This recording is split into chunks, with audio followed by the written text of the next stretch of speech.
కొండపై వెలిసిన శ్రీ రామలింగేశ్వర స్వామి వారాలయ పునర్నిర్మాణ పనులను ప్రభుత్వ చీఫ్ విప్ జీవి ఆంజనేయులు అంకురార్పణ చేశారు. వేద మంత్రాల మధ్య శాస్త్రోక్త పూజలు నిర్వహించగా అనంతరం పునర్నిర్మాణ పనులు అధికారికంగా ప్రారంభమయ్యాయి.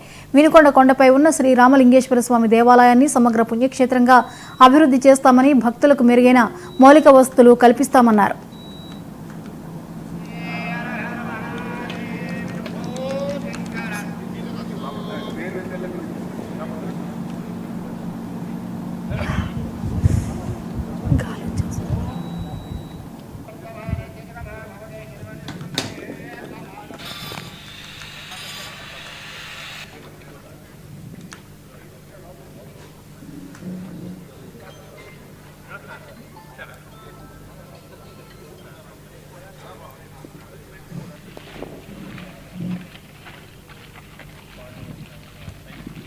దేవాలయ కమిటీ సభ్యులు మొత్తం 32 మందిని, అభివృద్ధి కమిటీ, దేవాలయ కమిటీ మరియు అభివృద్ధి కమిటీ కలిపి మొత్తం 32 మందిని సభ్యులుగా దేవాలయ కమిటీతో పాటు అభివృద్ధి కమిటీని 32 మంది సభ్యులతో కమిటీ వేసాం. అందరూ ఉత్సాహంగా, సంతోషంగా ఈ దేవాలయ నిర్మాణంలో భాగస్వామ్యం అవ్వాలనేది లక్ష్యం. గతంలో ఉన్నటువంటి కాంట్రాక్టర్ ఎవరైతే తీసుకున్నారో అసలు నిర్మాణం సరిగా చేయట్లేదనే ఉద్దేశంతో కమిటీ అందరూ కూడా నిర్ణయం తీసుకొని దేవాలయం బాగా క్వాలిటీ నిర్మాణం జరగాలంటే కొత్త కాంట్రాక్టర్ ని తీసుకురావాలని చెప్పేసి కమిటీ అందరూ ఒక నిర్ణయం తీసుకున్నారు. ఇప్పుడు కొత్త కాంట్రాక్టర్ ని నియామకం చేయడం జరిగింది. అందుకే ఈ దేవాలయ నిర్మాణాన్ని పునః ప్రారంభించడం జరిగింది. దీనిలో భాగస్వామ్యమైనటువంటి కమిటీ సభ్యులందరికీ పేరు పేరున హృదయపూర్వక అభినందనలు తెలియజేస్తున్నా.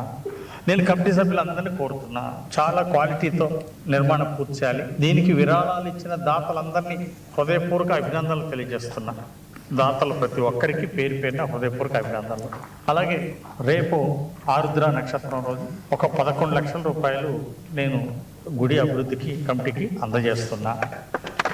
అలాగే చాలా మంది భక్తులు ఇవ్వడానికి సిద్ధంగా ఉన్నారు. ఈ రామలింగేశ్వర స్వామి గుడి బాగా దేవాలయ నిర్మాణం గొప్పగా జరగాలని లక్షలాది మంది భక్తులు ఎదురు చూస్తున్నారు. అందరూ కూడా విరాళాలు ఇవ్వడానికి వేలాది మంది ముందుకు వస్తున్నారు, సిద్ధంగా ఉన్నారు. తప్పనిసరిగా ఈ దేవాలయ నిర్మాణంలో ప్రతి ఒక్కరూ భాగస్వామ్యం కావాలి.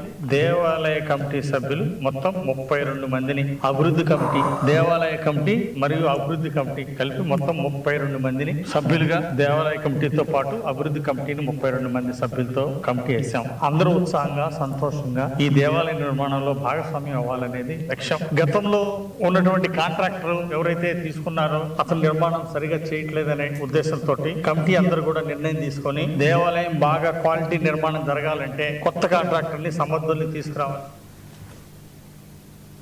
రంగారెడ్డి జిల్లా నార్సింగ్ మున్సిపాలిటీ